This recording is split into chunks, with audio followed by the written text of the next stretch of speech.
pledge allegiance to the flag of the United States of America and to the republic for which it stands, one nation, under God, indivisible, with liberty and justice for all. All right, thank you, everyone. And now we need to adopt the agenda. This is a time when the council members will adopt the agenda as written, or they can make certain modifications to it. So there will be a motion. Motion to adopt the agenda from Solomon and a second by Armstrong. All in favor of adopting this agenda, say aye. Aye. Opposed, say no. Motion carries. Okay. Well, folks, we're here. It's a special night here.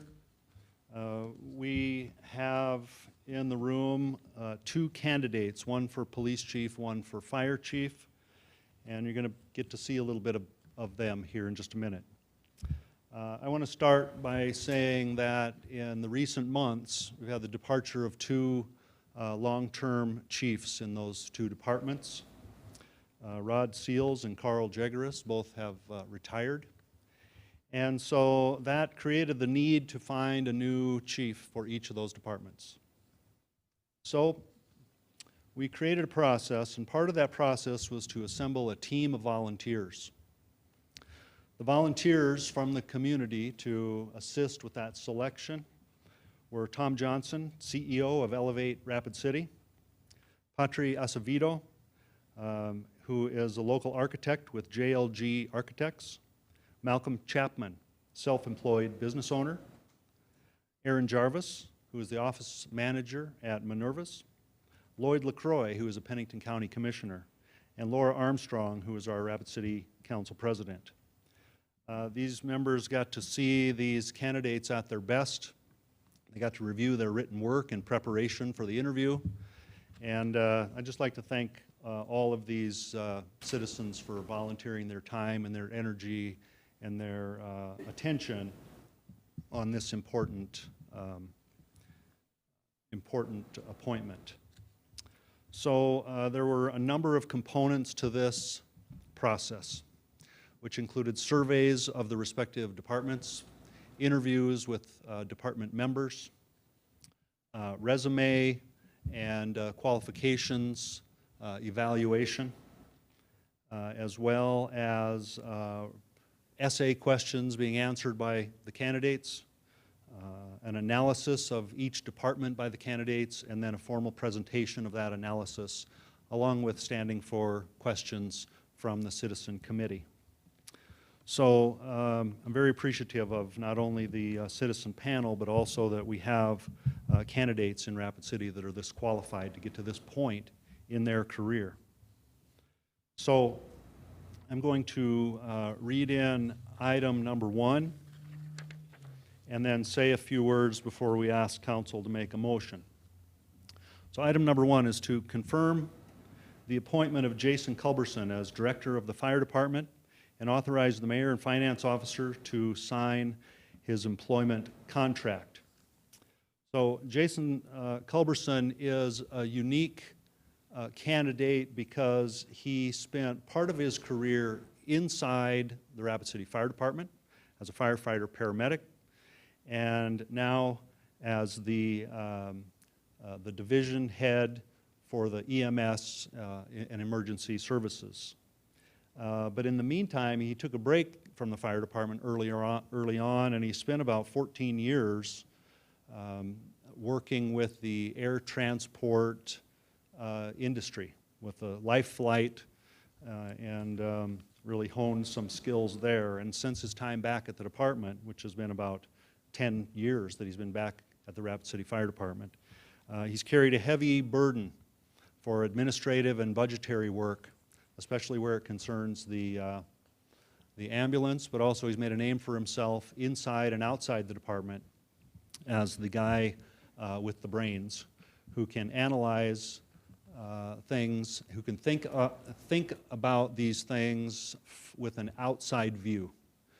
He possesses a master's degree in business administration, and from the looks of his resume and his career performance, he's spent his every minute of every day working for this moment. So I would ask the council now if they have a motion as to the appointment of Jason Culberson. Motion. Motion approved by John Roberts and a second by Bill Evans for appointment. All those in favor of appointment, say aye. Aye. Opposed? Motion carries. Congratulations, Jason. Come on up.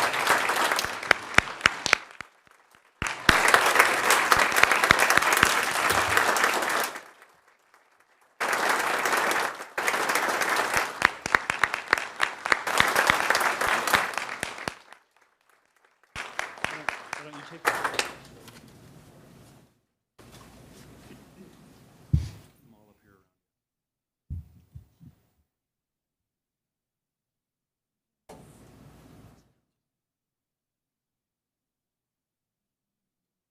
My parents too. Come on up, you'll make room for somebody You else in guys the back. need to get in.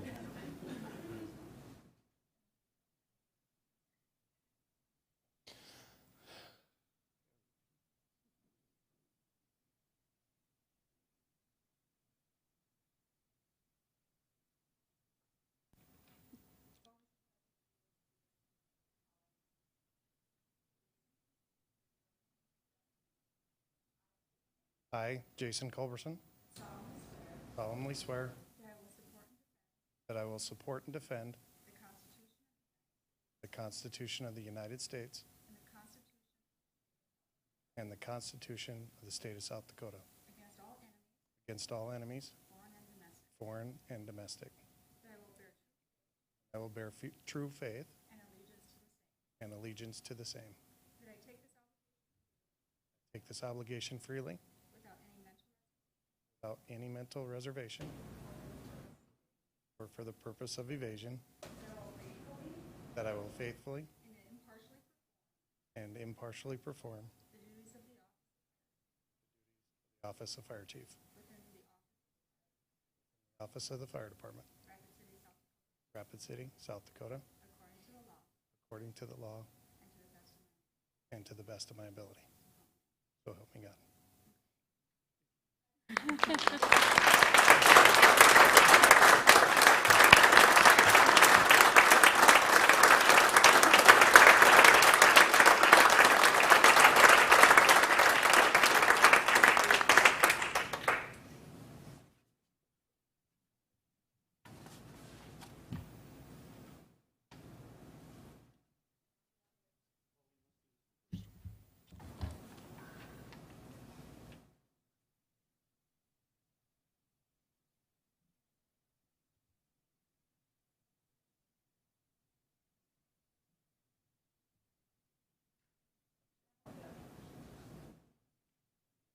And where do you want us to go?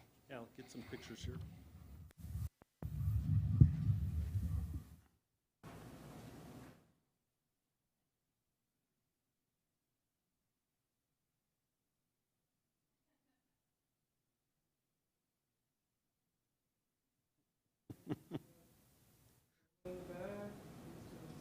Trying to hide.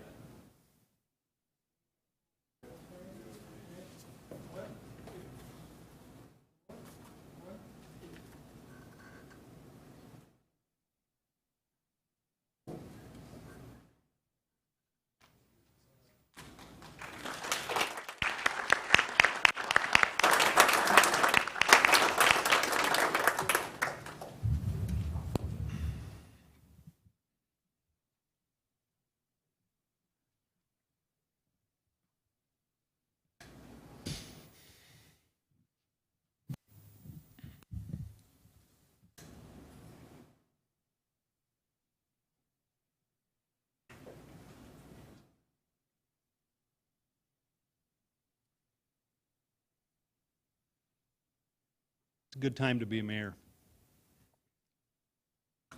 Not this whole last few months, but just today. It's a proud day for me as mayor, and proud day for us as a community to be able to be here when these two individuals go through this process. I'll read item number 3 on the agenda is to confirm appointment of Don Hedrick as the Director of the Rapid City Police Department and authorize the Mayor and Finance Officer to sign his employment contract.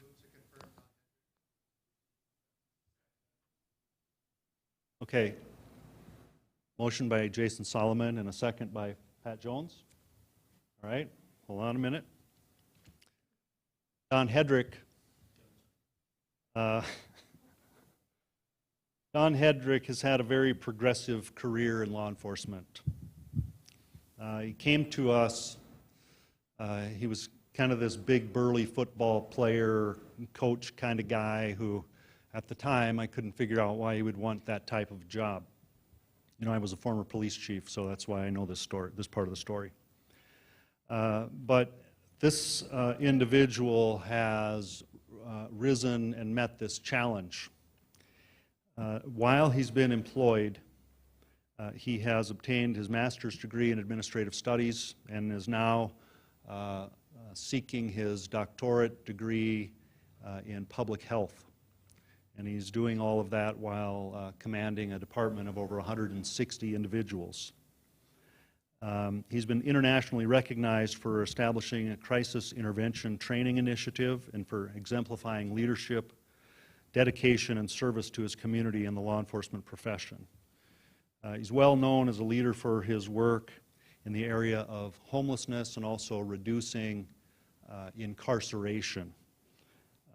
He is one of those individuals that makes you feel comfortable when you're around him. So I'm proud to submit Don Hedrick's name to be the new Rapid City Police Chief. So we have a motion and a second from the council for confirmation.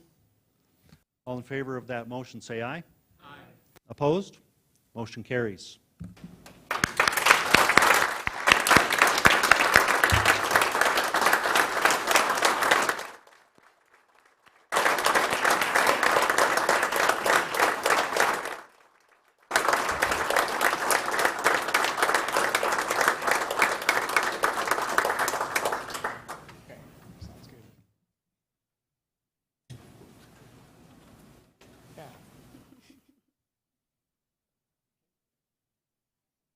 I, Don Hedrick, solemnly swear that I will support and defend the Constitution of the United States and the Constitution of the State of South Dakota against all enemies, foreign and domestic.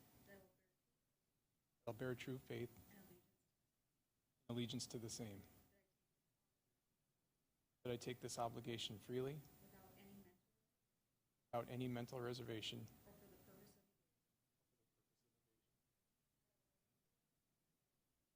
that I will faithfully and impartially perform the office of Police Chief, the office of the Police Department, South Dakota, according to the law. Help me God.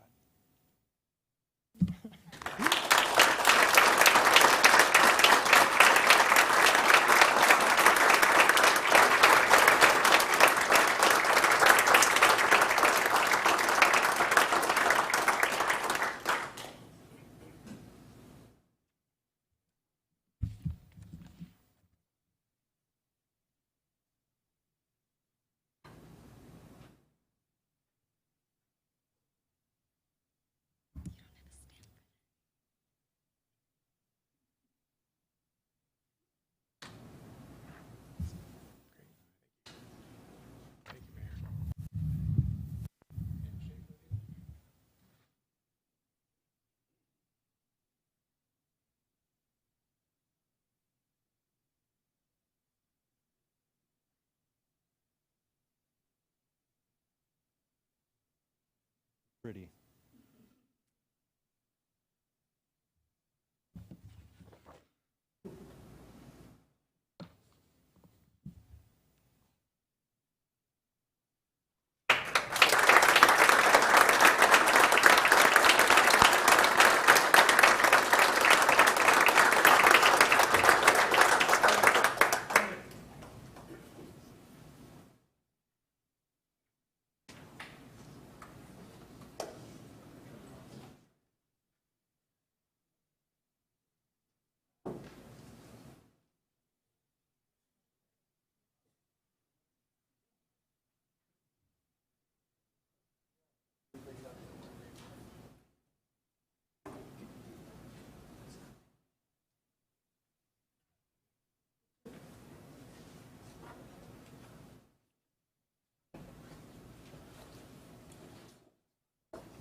Okay, on with business. The next item on the agenda is general public comment. This is a time for members of the public to discuss or express concerns to the council on any issue not on the agenda. Action will not be taken at the meeting on any issue not on the agenda, except by placement on the agenda by unanimous vote of the council members present. And we'll start off tonight with Molly Larson. And just so everyone knows who's going to speak tonight, these lights over here, you have 3 minutes to speak during the comment time. The lights here will tell you when you're getting close and when your time is up. So go ahead. It is a daunting and formidable task to create the budget for a city. I quite frankly am glad that it is not a challenge that I personally have to tackle. But it's something you must do and submit at the end of next month. The budget for a year shows our priorities. It shows what we want to accomplish and who we want to be as a community. With that framework in mind, I'm concerned with who we are saying we want to be. In 2020, we allocated only 1% of the general fund to arts and culture, only 4% to community development, and only 6% to the library, while the 48% goes to public safety. The largest part of the budget is the police department. I'm sure you are all tired of me coming up to this podium and saying this to you, but crime does not exist in a vacuum. We do not solve crime by over-policing our poor neighborhoods and arresting every unhoused resident that gets into a disagreement in Memorial Park. We do not solve crime by doing unwarranted searches of our relatives living in our parks. We reduce crime by providing people with their basic human needs and respecting their dignity. What does this look like in our budget? Reallocating more funds to our community services, the Hope Center, Cornerstone Rescue Mission, the library. More funds to create affordable housing to address our housing and homelessness crisis. And more immediately, by allocating funds for rent assistance and by addressing the startling number of evictions taking place this month and this year. Many studies have shown it is much cheaper to keep people in their homes than to allow them to be evicted and put them onto the street. When they are forced onto the street, they need services for almost every human need that we take for granted. And these services are already at capacity in our city, and our budget does not provide the support to add almost 1,000 more people to our streets alone this month. Where could we find this money? If we were to take even 5% of the originally approved 2020 RCPD budget, we would have $793,282. This money could provide assistance to these families that are hurting and keep them in their homes. This money could help provide our unhoused population with the services that they need, and we would see positive ripples throughout our community. I do not believe that this is an unreasonable number. We saw a 4.6% adjustment of our police budget in the budget revisions made due to the pandemic. And this money was easily found in other areas. Most notably, the coronavirus money allocated to Rapid City, which was used for new police vehicles, and to the state, which was used for law enforcement wages. I urge you to take this action and to help the most vulnerable members of our community. Evictions in a pandemic are an act of violence, and in the winter, they will become a death sentence. Please reallocate more money to community services and rent assistance by reducing the RCPD budget by 5%. Thank you. Thank you. And next, Andrew Hewitt.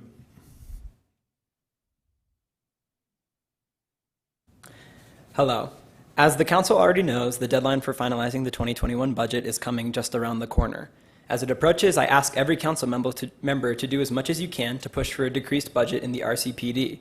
I'm asking you to take a step outside your comfort zone and educate yourselves on abolitionist literature, which is widely available and in forms as accessible as short essays available for free on the internet. For example, I implore you all to go home tonight and read Miriam Cabo's opinion piece published in the New York Times just a few months ago, titled, "Yes, We Mean Literally Abolish the Police." I've printed out copies for the Council to read.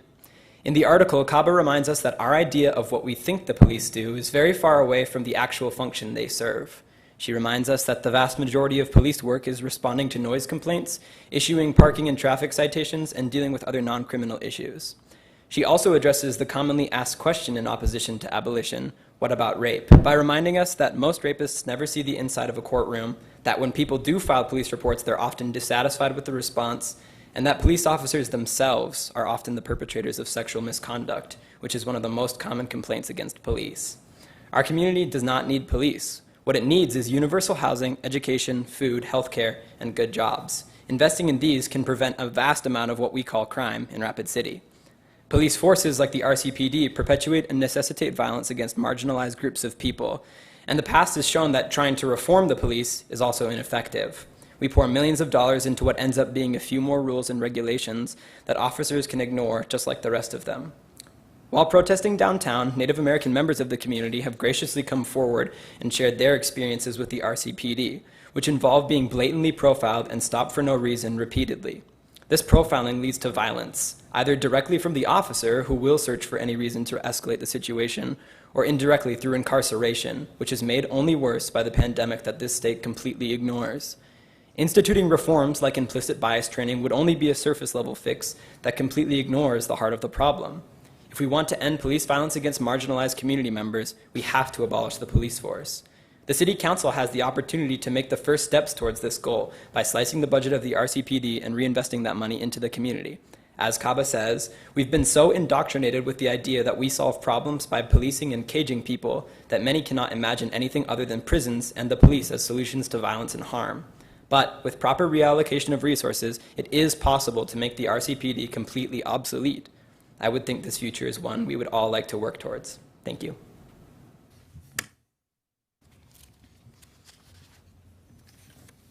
Okay, our next speaker request, Gary. I'm not sure I can make out your last name. Wasson. Okay, Gary Wasson.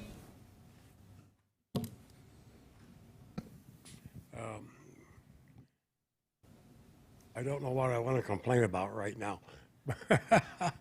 But what I'm here for actually is I have complained to the city ordinance about gravel on Mount Rushmore Road sidewalks and mud. And I had 4 weeks ago complained to the city ordinance about this gravel. 2 weeks ago, your secretary. And today I went up there and the gravel has not been removed. Now I know I'm not going to get an answer because this ain't no place to get an answer. But that is my complaint. So I'm done. Okay. Thank you, sir. Thank you.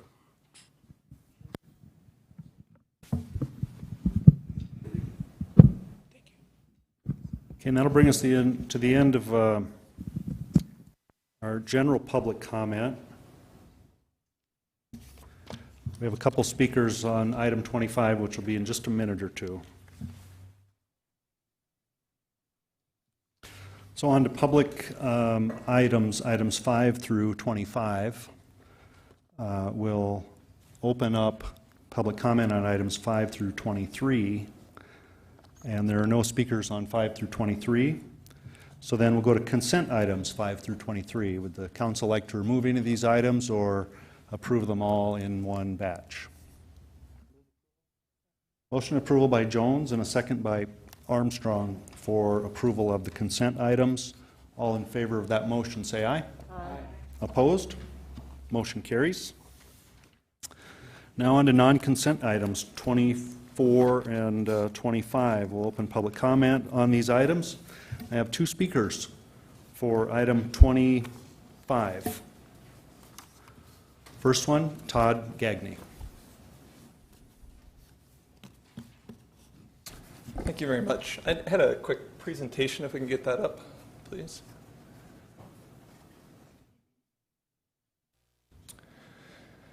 So I want to, this is a proposal to build a building here on 406 St. Joe. It's a gravel lot. It's been a gravel lot for 10 years. And I'm here representing Matt Ellman, my partner. And I just want to give a quick presentation talking a little bit about this. Let's go to the next slide, please.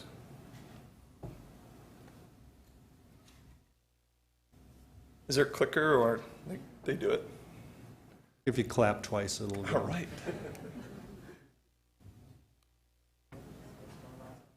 There's no keyboard. No. Okay, sorry about that. So here's some of the specifics of what we're trying to build. We're building a 14,000 square foot commercial real estate project, 2 floors that would support about 100 people. Over the last, I would say, 6 weeks, there's been a lot of discussion about the mechanics of this building, about easements and purchasing of surface lots. And so really what I would like to kind of focus back on is there's a story behind this. This is actually a physical building, but really what we're trying to do is build something here in Rapid. And so I'd like to bring up Ray Husband, who's the CEO of Property Meld, who's supposed to be the resident of this property, to talk a little bit about kind of how this is going to fulfill the direction that he's going in.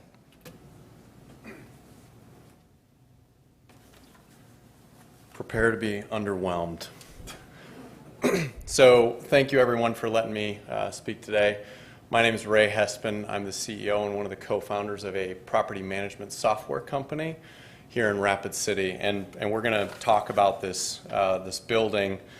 But I actually want to talk about the why behind it, why Rapid City, why Property Meld is in Rapid City. So one of the good stories that I think comes out of this is, you know, I grew up in Wyoming, and like anybody who is bad at everything except for math, I ended up finding a home at the School of Mines as an engineering student.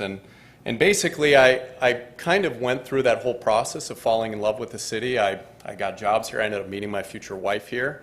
Got involved with, you know, after-school community items in Rapid City. But like many of my, I guess, fellow graduates, the opportunities didn't exist to be inside Rapid City when I was done, which was super unfortunate. So my wife and I, she's from Leeds, South Dakota, I talked her into coming down to Tulsa, Oklahoma, which was a lot of fun because her parents and about 3 generations all lived in Leeds. So said 2 years, we're going to come back and take a look at Rapid City again. Let's go, you know, wait. And what ended up happening is I kept looking back and there weren't any jobs that I could capitalize on. So this story continued. Ended up moving to California as well to get a job while keeping a side eye to Rapid and jobs and employment here. The story continued going to Chicago and Baltimore until it was kind of getting to the point where it was like, I don't know if I'm ever going to get home. The closest I'm going to get home to is maybe Denver. And so anyways, what ended up being is Property Meld's genesis kind of came out when I was in Baltimore, and I thought this is my ticket item back here. And so we actually moved Property Meld formally back to Rapid City, South Dakota in 2017, 2018, with just 4 tiny little employees in the beginning of 2018, and we've grown to about 44 employees since then, with 6 positions open. And so one of the things I really wanted to talk about is you know, number one, selfishly, I wanted to live in Rapid City, but number 2, I really wanted to create the opportunity for people that were similar to me that didn't have the opportunity and solve that problem for others. And so we're going to talk about this building, but I do want to talk about that real quick, why it's really important. Number 1, a building is super important for recruitment. As you can imagine, I've recruited people out of state to come here, as well as recruiting people that are considering leaving the state. And a building, the aesthetics, how it feels, how it looks, says a lot about we can compete with the coasts, and we can grow a great company right here in Rapid City, South Dakota. So that's the first thing. The second thing, there's nothing that would make me more happy than to actually see such a prominent beacon of saying, if this guy can do it, then anybody can. Here growing a company and a business in Rapid City. So just as we, you know, talk about this and figuring this out, this is why it matters. This is why it's important to us and our continued growth in this community. And just a little bit of introduction, you know, I know we're going to talk about this. Todd has been an amazing mentor. He was with us when we were about 4 employees. He's been a great benevolent investor. He solves a lot of the problems, like where do we move the business as we scale and grow. And so, you know, one thing that I can assure you is that he's a gentleman that's interested in solving the same problem in the community as that I am. So appreciate it and appreciate the time. Thank you. Thank you. Thanks, Ray. I think the why is really important. I mean, and I think a lot of these opportunities, I went to School of Mines, both my wife and I did too, and we moved away and eventually found a way back too. So just talking a little bit about both Matt and I from a development standpoint, I think Matt Elman's got a long track record here east of 5th of taking some of the buildings that are downtown and renovating them and creating a sense of community, whether it's the garage, whether it's Harriet and Oak, whether it's the Bader Saddle building that he's redone, as well as the old Quick Quarter building. So proven track record of taking assets that we have downtown and turning them into something that really has a real community feel and is certainly an asset. This is the current design for the building that we're talking about that's on the 406 lot. I think you'd look at it and you say it's definitely modern, a lot of glass, rooftop terrace, something that you can entertain from, certainly something that would be eye-catching to some of the people that Ray is trying to attract. The easement that we're talking about is on this west wall. There are 4 windows on that. One of the things that we found with these buildings are, and specifically with the quick quarter building, is you get a lot of people in them. It's hard to get light in the middle of the building. So if you want to put 100 people in there, you need ways to generate some natural light so that it feels like an open area that you want to work in. And so this is the current design that we've been working through and working with the contractors. So the next piece, I'd like to have Tom Johnson from Elevate talk a little bit about just the economic development as well as the blueprint of these types of companies as we look forward. Hey, Mayor and members of the council. Tom Johnson, CEO of Elevate Rapid City. We represent over 1,200 businesses in the Rapid City region. This company about a year and a half ago was at 3 employees. Now they're at 43. We expect in the next 36 months somewhere between 100 and 130 employees. This project is sort of the holy grail of what you would want in a position like mine, for it does 3 things. One, it beautifies downtown. We know that downtown is an absolute critical aspect of recruiting workforce, recruiting companies. Just several months ago, we had brought 2 companies from Silicon Valley, and guess where they spent most of their time? Downtown. We also introduced them to Property Mill. So Property Mill is not just an expanding company here, but they're also a group that we bring companies and tech companies that are looking at the area. We have them talk to Ray and his staff. So they help us recruit companies as well. And then finally what they do is they raise incomes. The per capita income right now in Rapid City is around $33,000. The average household or median household income is $55,000. The per capita salary for an employee that works at Property Meld in the next 36 months will be $75,000. So it creates jobs, it raises income. I heard in the public comment that we need to create good jobs in Rapid City. We absolutely agree with that. This company will do that. So we're very, very excited about helping this company grow and being an anchor in downtown. So thank you so much for the opportunity to speak to you, and this is a great company. Thanks, Tom. And so this is the last slide I have. I think what we've asked from the very beginning is just a no-build easement that's permanent so that we can move this project forward. We can have the windows on the west side of the building. I think it fits within the strategic plan that we've been talking about. As Tom just mentioned, it really continues to build vibrancy downtown with well-paying jobs, people going out to lunch, people having a drink after work. And I think one of the things that Ray also talked about was just the brain drain, right? We have all these great talent in School of Mines grads.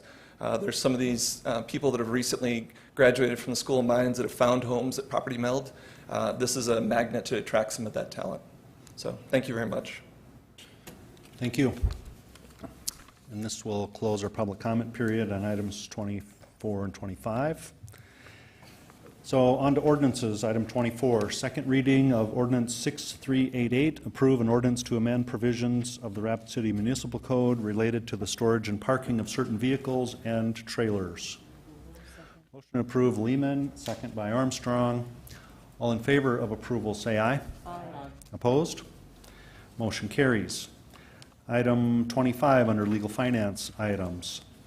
Request from 11 Main LLC for a no-build easement over city-owned property adjacent to 415 St. Joseph Street.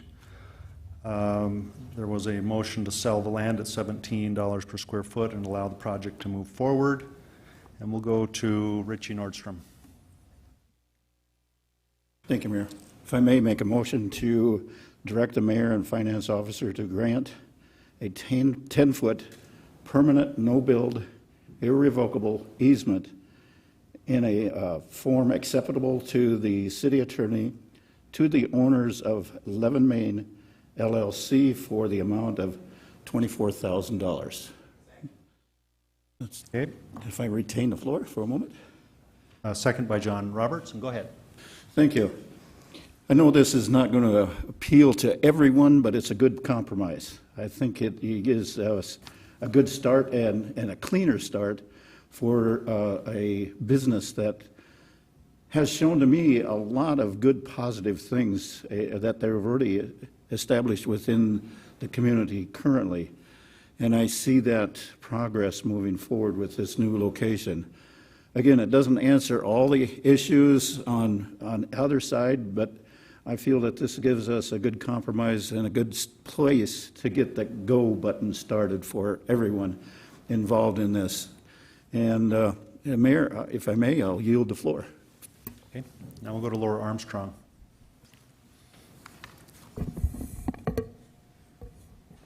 Thank you, Mayor. In the spirit of full transparency, I just want to share that I had the pleasure of speaking with Mr. Ellman as well as Mr. Gagne several times since the last Legal and Finance meeting. We had some good discussions. I had a lot of questions, and they were completely forthright, transparent, and I appreciate them bringing this forward. I was very clear to tell them that my priority was the city's best interest, and the second was to move this project forward. I've often heard some grumblings that the city is difficult to work with, and I want to use this project to prove those naysayers wrong. I think this group has some street cred, given their experience and the benefits of the garage, Harriet and Oak, the TMA building, as well as the Quick Quarter building. And I think it fits in very well with our master plan, our east of 5th. And I'm a big proponent for public and private partnerships, and I think most of the people on council are as well. So I just want to say that I fully support this easement motion, and I thank Mr. Nordstrom for bringing it forward. Thank you. I yield. Greg Stroman. Thank you, Mayor. And I appreciate Richie making that motion too. But between the time of the Legal and Finance meeting last Wednesday until, well, up until today, I received enough calls from concerned constituents about this issue that I have to make a comment. This whole concept first came to the attention of the City Legal and Finance Committee on July 29th. And just a few days prior to that, the City Attorney's Office had sent a comprehensive memo providing what the options were, considering that the only issue to be brought was whether we'd be granting an easement. And that's all that Property Meld had asked for, or that the applicant had asked for. At that Legal and Finance meeting, the committee pushed it back 2 weeks. And then at the August 12th meeting, it was again noticed as just an application for a no-build easement. There was no notice of any type of sale contemplated at that time. But by the time the Legal and Finance Committee had finished, it had bypassed state law about disposition of surplus property, which says that a political subdivision may sell land by appropriate motion after it's determined it's no longer necessary, useful, or suitable for the purpose for which it was acquired. This land is used for a parking lot, and it's overbooked, actually. We have a parking issue in downtown Rapid City, and I just feel like the Legal and Finance Committee jumped way ahead of things when it approved, also contrary to law, actually approved a sale and a sale price for this parcel of land. And the statute requires that once the designation of surplus property is made, then there has to be an appraisal, and after that, a bidding process. And the committee was willing to bypass all of that, and it caused a great deal of consternation from some of my constituents. And I want to point out that that won't happen again. We will follow the law. We will make it a transparent, fair process in the future when we go through this. I fully support the granting of the no-build easement. I appreciate these entrepreneurs and what they're trying to do. I think it does fit in the plans for Rapid City, and I think it's a great opportunity for Rapid City. I just want it to be done the right way. I yield. Okay, Darla Drew. Thank you, Mayor, and thank you for your concerns, Councilman Stroman. You must have a different constituency than I, because I have heard no negative comments on this particular project. I've gotten no pushback on this project at all. So, and I see your point, but I think we're going to go through with this process. When I talked to this group, Todd, at the last meeting, I asked for their green initiatives, which he provided to me, and I just wanted to fill the public in on that a little bit. This is an infill project downtown, which we're always in search of. They're not going out and developing, pristine prairie land or anything like that. They're doing an infill project downtown. That's a priority for us.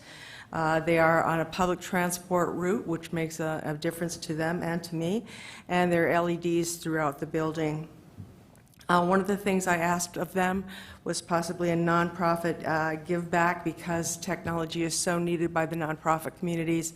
They really need to have better websites and things like that.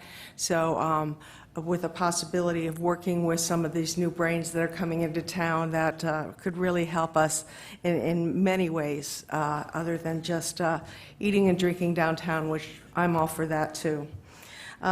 Usually when we see this kind of a population come into town, they're into the arts. They like the art support, and this city is moving forward with a lot of those projects. We've got the Doll, we've got Art Alley. We had Summer Nights, which will come back, our concerts in the summertime. I think you'll enjoy those.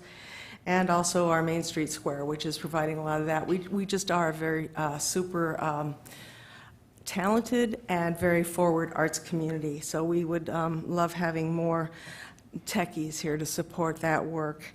And spending money in downtown and the downtown restaurants and bars makes us a vibrant downtown, and that's what I'm looking for too. I see your growth prospects. I see what you're doing to the rest of the east of 5th projects. Really appreciate those things, because it's given us a new life in so many ways. So I thank you for that. I'm going to support this, as you can probably tell. However, with thinking of what Councilman Stroman had to say, next time through this process, I had no idea that we were having any problems in that direction, and so maybe that would be a good thing to know about before we vote. And so maybe Joel let us know that. I didn't see it in my notes, but for me, I'm going to say yes to this. Thank you. Bill Evans. One of my greatest frustrations in my 40 years teaching at Stevens and working with these fabulous, brilliant kids I was privileged to be with every single day up there, and it was a blessing, was the fact that they left and they never came home, and there was no opportunity. A classmate of mine, Lori Otteson, who some of you may or may not have met, went on to be featured on the cover of Chicago Woman magazine after building an ad agency in Chicago. We drove around one time. She said, "I love this town, but had I come home, I would have been a failure," because there was no market for her skills. So I love the prodigal son story, the returning guys, and the success it's going to bring. And in my half knowledge of what was going on in town when I was running for office a year and 2 months ago, one of the things I was spewing about was this lack of the incubator, until I was introduced to Mrs. Haverly and seeing what was going on out at Ascent. And Richie remembers, I literally got on my knee and I kissed her hand saying, this is a dream come true for somebody in education for this town, and what a change it can be for all of us. So again, in my lack of knowledge concerning this site, my knee-jerk reaction was, I don't understand this. We spent a couple hours with these guys on Saturday morning looking at the site, and I think it's a wonderful compromise to give them some sort of an easement. to not build. If anything, it's going to be an asset to everybody, because not only are the parking places going to be generating parking income, we're getting additional money on that same spot for doing nothing. Now, in the future, if the city does grow and that site becomes even more valuable and it's suitable for building, hopefully they will be allowed the option of purchase of such sites. So I'm completely in favor of this, and I think it's going to be a wonderful addition to downtown. So thank you. Pat Jones. Thank you, Mayor. The Bill Evans story tonight on Lifetime at 11 p.m. Tune in. I grew up in Rapid City like a lot of us did, and there was the School of Mines where it is, there was downtown where it is, and they didn't really communicate with each other, or the gap was huge. And over the last many years, there's been a push to bring the School of Mines and downtown together. And that's finally starting to happen in a way that we can see. The School of Mines has done some tremendous remodeling and building apartments and moving towards downtown. We have the new fire department going up. Next to that, the incubation building project there. So a lot of wonderful things are happening to connect downtown to the School of Mines. This project fits that description precisely, and it will do nothing but help that whole process grow. And property owners between downtown and the School of Mines are doing things to improve their property, and that will do nothing but improve, and everyone wins with this project. Councilman Stroman's comments are well taken. We were solution focused and trying to find the best thing to do at that time, and so your comments are acknowledged and I appreciate them. I've had tremendous support for what we are doing to move forward, and as Councilwoman Armstrong said, we want to do it crystal clear, squeaky clean, above board, and do the right thing. So the process has worked. We did something at committee that we all believed was the right thing to do. In allowing the process to bring it here, we now have a better option and a better thing to do, because we followed the process, we trusted it, and we listened to people, and we did the right thing. That's how this whole party's supposed to work. And so I'm proud that we did what we did and are hopefully going to end up with a good thing for your business, for Rapid City, and I support it 100%. Thank you, Mayor. I yield. John Roberts. Thank you, Mr. Mayor. The project itself is a fantastic, fantastic idea. And I wish you all the luck going in the future, which I don't think you need. If you look at your numbers, you're well on your way. I think the only issue you're going to have is 4 or 5 years from now running out of space. You know, and at that point, possibly coming back, looking at purchasing the city lot. I'm like Mr. Stroman. I had a tremendous amount of people that contacted me about what was going on here, what was going on with the process here, what was going on with selling that property at that price.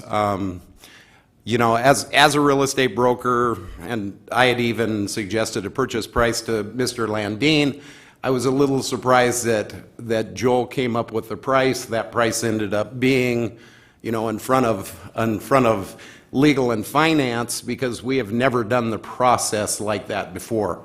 And I'm very happy with what Mr. Stroman brought forward, because the process is important.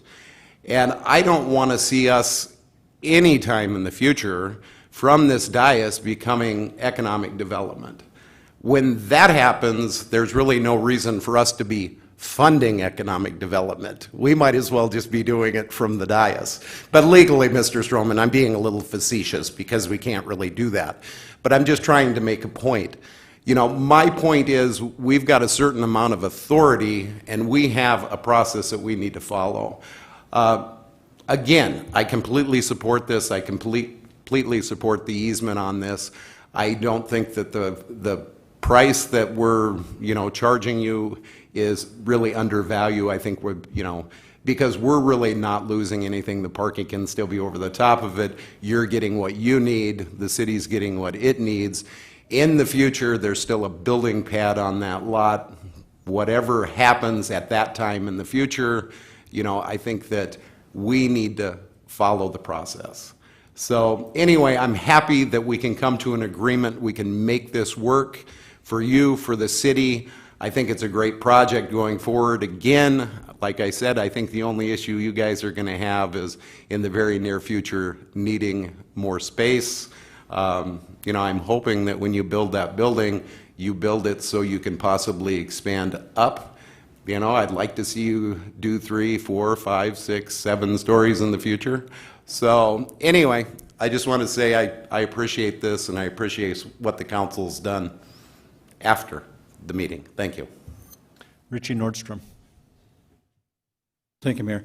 This will probably be the last time I get the chance to talk to these gentlemen here, but I want to thank you for all of the hours that you put in on this project to start up, and everybody else that's been involved in this startup, not just from the private enterprise, but from the public sector as well. There's a number of staff that have been involved in this, and I've asked a lot of questions. I've probably nagged at a lot of people as well, but I do want to thank everyone that gave me some good responses, and I just can't say enough for everybody that's been involved for the number of hours. There has been so many hours that you folks have spent into this, and I just wanted to say thank you for this opportunity to see the downtown area start development. Thank you. Darla Drew. Thank you. I think that we promote economic development all the time, and that's one of our jobs. Not maybe specifically, but we did donate the land to the Ascent Center, which I was told was worth $1.4 million. So that is a way that we have absolutely helped people with their dreams coming true, and help with the fruition of careers from School of Mines. So I think that it's something we do. Also, this property is unusual in the fact that it's right across the street from the mission, and I'll probably get hit on the head for this, but you know, it has to be a special business to go across the street from that center at this point, and so kudos to you guys. So I think that of course I said I was in favor of this, but I think we have to remember that we have supported a lot of economic development from this dais. Thank you. Jason Solomon. Well, thank you, Mr. Mayor. Rapid City is where possibility lives, and this project serves as a shining example of that. So thank you for building the building. Awesome to see Property Mill continuing to grow and thrive. Appreciate all the work that Elevate does. Also appreciate the comments up here today. Just want to say, in terms of the process, I agree. I think we have to do it the right way. I think once we realize, hey, there was a better way to do this. It was a little clunky. We were given guidance, you know, from our city attorney. We're trying to kind of follow that, and we might have been over eager. I think might have been the case. But if anything, that kind of tells you the temperature is that we are excited to do things, to see good things happen in Rapid City, and 100% support this motion. Grateful that we all could come to a compromise, and I think in that sense, Alderman Jones said it well, the process worked. The committee made a recommendation. That's all it is a recommendation. It came here. Between now and then, we learned a lot. I learned a lot, things I never had to deal with before, and said, you know, yeah, there's a process. There's a right way to do this. At the same time, I do not want to slow things down or get in the way, because I'm tired of the city doing, at least being told that they do that. Whether that happens all the time or not, I'm not sure. I haven't dealt with it myself. But all that to say, this is a great project. Happy to support it. Happy that we could arrive at this conclusion, and thank you all. Bye. Okay, thanks everybody for the discussion. I have to apologize. Michael Calabrese filled out a speaker request form on this, and I lost it up here. If you would still like to speak, since we have a motion on the table, I think it'd be fair to ask, is there any objection from the council to Mr. Calabrese speaking? No. I was going to say, I think I was going to speak for the motion anyway, so based on the discussion there, I don't know that I'm going to add anything to the conversation at this point. Well, sorry about that. Oh, no, I appreciate it. Okay, we have a motion on the floor for approval of a 10-foot no-build permanent easement at that location for the disclosed amount of money. All in favor of that motion, say aye. Aye. Opposed? Motion carries. Thank you. All right, down to public hearing items 26 through 30. We have no speaker requests on these, so we won't need a public hearing. Consent items 26 through 30. Would the council like to pull any of these items or approve them all at once? Motion to approve by Lehman and a second by someone over there. Roberts. Okay, all in favor of approval of 26 through 30, say aye. Aye. Opposed? Motion carries. And now on down to the bill list, item 31. We'll go to Finance Director Pauline Sumption.